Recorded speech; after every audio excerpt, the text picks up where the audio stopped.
जय हिंद साथियों। मैं अपने इस वीडियो में आपका पुनः स्वागत करता हूं। दोस्तों बेसिकली आज हम लोग दो टॉपिक पर बात करेंगे। पहले नंबर हम लोग बात करेंगे वैद्युत द्विध्रुव किसे कहते हैं। फिर उसके बाद हम लोग बात करेंगे वैद्युत द्विध्रुव आघूर्ण किसे कहते हैं।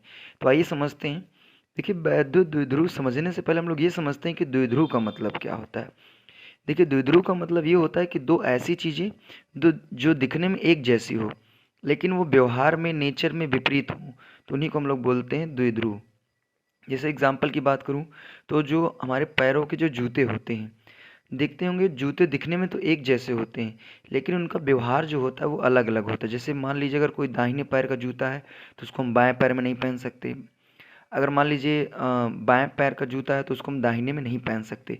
क्यों? क्योंकि उनका नेचर क्या है, अलग है। तो द्विध्रुव का मतलब होता है कि दो ऐसे लोग जो दिखने में एक जैसे हों और नेचर में क्या हो, व्यवहार में स्वभाव में अलग अलग हों, तो उनको हम लोग बोलते हैं द्विध्रुव। दूसरी तरफ हम लोग बात हमको समझना है कि वैद्युत द्विध्रुव क्या होता है। देखिए, यहाँ पे अगर वैद्युत शब्द आ गया तो तुरंत आपको दिमाग लगाना है कि आवेश से संबंधित होगा।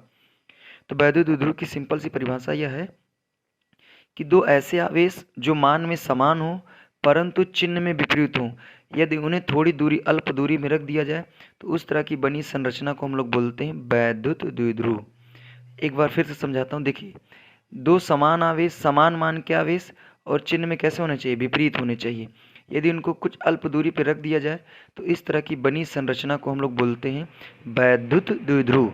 सपोज दैट मैं आपको एक एग्जांपल समझाऊं। जैसे मान लीजिए ये एक कोई धनात्मक आवेश है, ठीक है, और जितना मान इसका है वही मान यानी एक ऋणात्मक आवेश है।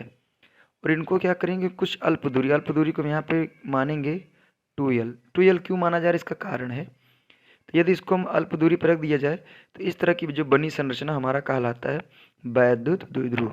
तो दो समान मान के आवेश यदि उनको हम अल्प दूरी पर रख दिया जाए, देखिए समान मान के होने चाहिए, क्यू क्यू दोनों है, बट नेचर में क्या होना चाहिए, ये माइनस होना चाहिए, एक प्लस होना चाहिए। तो यदि दो समान मान के आवेश और नेचर में कैसे हैं, विपरीत हों, यदि उनको अल्प दूरी पर रख दिया जाए, अल्प दूरी 2l पर रख दिया जाए, तो इस तरह की बनी संरचना, इस तरह का जो बना निकाय वो कहलाएगा वैद्युत द्विध्रुव।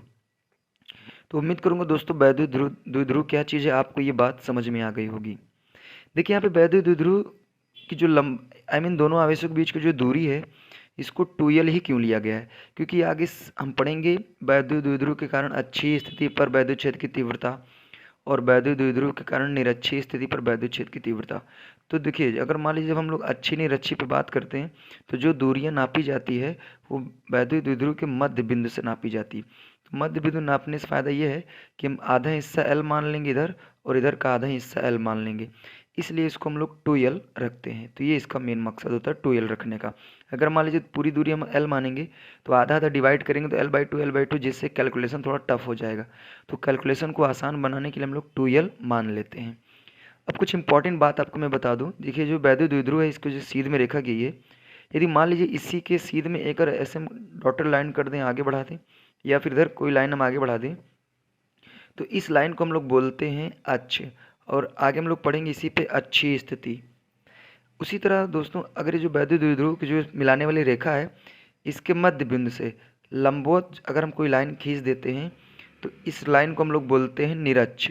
तो जब हम लोग बात करेंगे वैद्युत द्विध्रुव के कारण अच्छी स्थिति पर वैद्युत क्षेत्र की तीव्रता और निरक्षीय स्थिति पर वैद्युत क्षेत्र की तीव्रता, तो हम लोग किसी जो पॉइंट मानेंगे उसको इस पे मानेंगे या फिर इधर मान सकते हैं। अगर जब हम लोग निरक्ष की बात करेंगे तो हम लोग इसको इस पॉइंट पे मानेंगे। तो ये बात आपको समझ में आ गई होगी। वैद्युत द्विध्रुव से संबंधित ये कुछ बेसिक बातें रही। अब बात करते हैं वैद्युत द्विध्रुव आघूर्ण क्या होता है। तो देखिए, वैद्युत द्विध्रुव आघूर्ण होता क्या है। वैद्युत द्विध्रुव के किसी एक आवेश का मान और इनके बीच की दूरी के गुणनफल को हम वैद्युत द्विध्रुव आघूर्ण कहते हैं। देखिए, इसको P से प्रदर्शित करते हैं। P बराबर इसका फार्मूला होता है, हमने क्या बताया कि वैद्युत द्विध्रुव के किसी एक आवेश का मान, किसी एक आवेश का मतलब इसका ले सकते हैं या फिर आप इसका ले सकते हैं।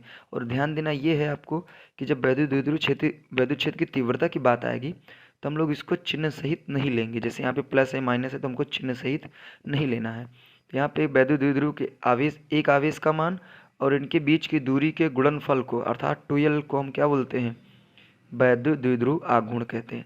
अब बात करते हैं इसका मात्रक क्या होगा। देखिए, वैद्युत द्विध्रुव आघूर्ण का जो मात्रक होगा, हाँ इसको P से रिप्रेजेंट करते हैं, ध्यान देना है आपको। इसका मात्रक होगा, आवेश का मात्रक होता है कूलाम, तो यहाँ हो जाएगा कूलाम गुणे। अब यहाँ पे देखिए 2L का कुल मिला के मतलब है L से, यानी लंबाई से, दूरी कह सकते हैं, तो इसका मात्रक होता है मीटर। तो वैद्युत द्विध्रुव आघूर्ण का जो मात्रक होगा वो होगा कूलाम इंटू मीटर। अच्छा, हम बात करें इसकी बीमा क्या होगी। देखिए कूलाम की बीमा होती है AT, और यहाँ पे मीटर को बीमा में हम लोग कैपिटल L से रिप्रेजेंट करेंगे लंबाई को, तो इसको फाइनली मैं लिखूंगा तो ये हो जाएगा LTA। ठीक है, तो उम्मीद करूंगा दोस्तों ये बात आपको समझ में आ गई होगी। तो बेसिकली आज हमने दो टॉपिक पर बात किया, वैद्युत द्विध्रुव क्या है और वैद्युत द्विध्रुव आघूर्ण किसे कहते हैं। तो दोस्तों अब हम लोग बात करेंगे आगे जो हमारे वीडियो आएंगे उसमें हम लोग वैद्युत द्विध्रुव के कारण अच्छी स्थिति पर वैद्युत क्षेत्र की तीव्रता बहुत आसानी से हम लोग निकालना सीखेंगे। फिर निरक्षीय स्थिति पर वैद्युत क्षेत्र की तीव्रता निकालना हम लोग सीखेंगे। तो दोस्तों आज के लिए, आज के इस वीडियो में बस इतना ही। आगे मिलेंगे हम लोग नेक्स्ट वीडियो में। तब तक के लिए जय हिंद, वंदे मातरम।